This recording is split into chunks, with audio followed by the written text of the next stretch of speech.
Neville says Liverpool are now strong favourites to win this season's Premier League title after a 2-0 win in Sunday's showdown with champions Manchester City, who he believes must now undergo a rebuild under Pep Guardiola.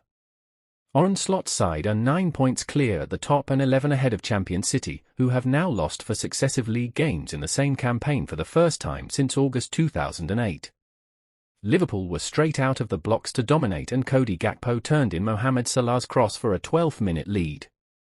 City were fortunate not to concede more before Salah, who had missed his last spot kick against Real Madrid in midweek, converted a 78th-minute penalty. Arsenal and Chelsea trail Liverpool by 9 points, while City have now gone 7 games without a win in all competitions and have lost 6 of those. Speaking on his latest podcast, Neville assesses the title picture. "It's an unbelievable performance from Liverpool. The people who have appointed Slot, the people who've created the stability, the players, most of all, in the sense of getting behind him. It's really incredible what we're watching. None of us expected it. I think Liverpool fans expected it. They may have expected them to finish in the top 4, but it's absolutely brilliant what Arne Slot's done, and it gets really serious. It's gone from being a honeymoon period, a great start, to hang on a minute. There's a real expectation, but they'll be very, very strong favourites. 9 points clear of Arsenal, 11 points clear of Manchester City, and there's still 4 or 5 months to go. The title race doesn't start till April. We're in just early December. These are unusual things for me to be able to say because I would never ordinarily say it. I'm not saying Liverpool are going to win the league.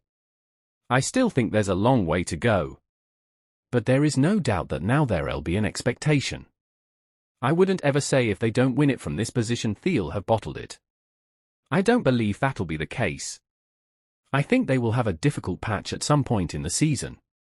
They'll drop points, and it's up to whether the others, Arsenal and City, can resurrect themselves and get on a run.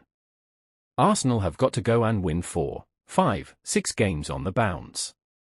They've got winnable games, but they've got Man United on Wednesday, Fulham away, and they've got teams that are in the bottom half of the table.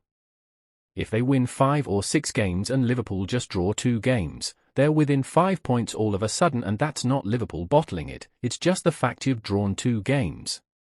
There's a long way to go, but the others have got some real hard work to do because Liverpool have to lose 4 games and City win every single game for them to win the title, and that's not looking realistic. Rodri, well, keep on mentioning it until the cows come home, but then all of a sudden the weariness, the fatigue, you get a couple of bad results, then the confidence starts to go. From weariness and fatigue, losing players, injuries, confidence, belief, before you know it, everything looks like it's gone, and that's why I don't think anybody at this moment is really ploughing into Pep Guardiola or Manchester City. These are proven serial winners. These guys that were watching out on the pitch in those blue shirts today don't have anything to prove in respect to the fact they've got 5 and 6 Premier League titles, some of them. There just comes a point where you've climbed mountain after mountain after mountain, and it just hits you, and that's what's happening. We're just seeing a group of players who just, at this moment, can't do any more than what they're doing, and it looks humbling. Arsenal are still in, definitely. Arne Slot will be saying Arsenal are still in it, and they'll be saying that City are, but what bugged me about Arsenal's game last night, and it'll bug Mikel Arteta. He was furious before half-time. He was so angry when they conceded those 2 goals because they'd been absolutely wonderful that first half an hour. They were brilliant. It was a perfect performance, and then just sloppiness and giving teams encouragement. Other clubs look at this and think, hang in there. Little things like that Arsenal just need to sort out, and obviously they've had a good week. They've got back on track. But there was just a little bit of a niggle last night. They've had a stop-start beginning to the season. The sendings off, the injuries, dropping points, but they look like they're now getting into a position. It's a big week. They have to go and beat Manchester United. They have to go and beat Fulham. Then they have to look at Liverpool and think, are they going to win at St James Park? Are you going to go and win at Goodison Park in the last Merseyside derby? And obviously if Liverpool do, they'll still be 9 points clear. But they might be thinking if they win their 2 games, they could be 7 points behind at the end of the week, and that's a lot more achievable. Gunners have momentum back, says Arteta. Mikel Arteta admitted Arsenal's 5-2 win at West Ham was crazy, but he believes his side have got their momentum back in the Premier League title race. The Gunners have proved reports of their demise have been exaggerated after 3 thumping wins in the space of a week. Having gone 5 Premier League matches without a win until they beat Nottingham Forest 3-0 last weekend, Arsenal then thrashed Sporting Lisbon 5-1 in the Champions League on Tuesday. They then put in another 5-star display in a breathless encounter or first half at least at the London Stadium.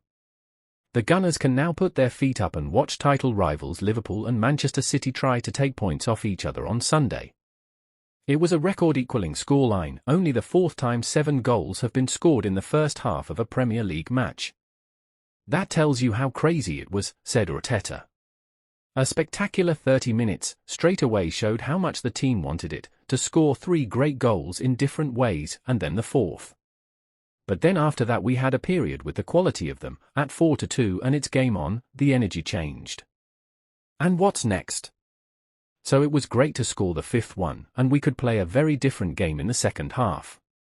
We've got some momentum, some flow back, 3 consecutive wins is great. We're going to enjoy tonight and watch a good game of football tomorrow. We are in a great moment. But in football, be on your toes. It's so competitive. Well analysed today and go again tomorrow. After their heavy win over Sporting CP in the UEFA Champions League in midweek, it was another 5 goals for Arsenal, this time in the Premier League as they thrashed West Ham. Bukayo Saka, Kai Havertz and Martin Odegaard were among the goals as Mikel Arteta's Gunners purred in East London. Aaron Wan-Bissaka and Emerson got the hosts' goals, but it was a torrid afternoon for Julen Lopetegui's men. Bukayo Saka starred as a rampant Arsenal moved into second spot in the Premier League table with a thumping 5-2 victory over a woeful West Ham at the London Stadium. The Gunners, who won 6-0 in this fixture last season, were utterly dominant from the kick-off once again and roared into a 4-goal lead inside 36 minutes courtesy of strikes from Gabriel, Leandro Trossard, Martin Odegaard penalty and Kai Havertz. West Ham looked beleaguered but somehow halved the deficit with 2 goals in 2 minutes. First, Aaron Wan-Bissaka fired a low strike home at the near post and then Emerson whipped a sublime free kick in off the crossbar. The Hammer supporters suddenly ignited in hope of an unlikely comeback, but they were dealt a dose of reality in first half stoppage time when the excellent Saka converted Arsenal's second penalty of the evening. Arsenal managed the game following the restart in a low-key second half that was in stark contrast to the excitement of the first 45. The result moves the second-placed Gunners to within 6 points of leaders Liverpool, who face champions Manchester City on Sunday. Next up, West Ham, who stay 14th, visit Leicester City on Tuesday night. Arsenal host Manchester United on Wednesday. The return of Martin Odegaard has certainly inspired Arsenal into the sort of form that saw the Gunners go close to Premier League title glory last term. There's work to be done at this juncture, but this latest win cuts the gap to the summit and cranks up the heat on Liverpool and Manchester City ahead of the clash between the leaders and the champions at Anfield on Sunday. Arteta has already played some mind games heading into this weekend by suggesting a Liverpool drop-off will come eventually and his Gunners side certainly have a run of fixtures leading into the new year that could and should see them put together a winning streak. Indeed, according to their current schedule, the Gunners play 11 of their next 12 matches in London, which could be a blessing in terms of recovery time and travel given the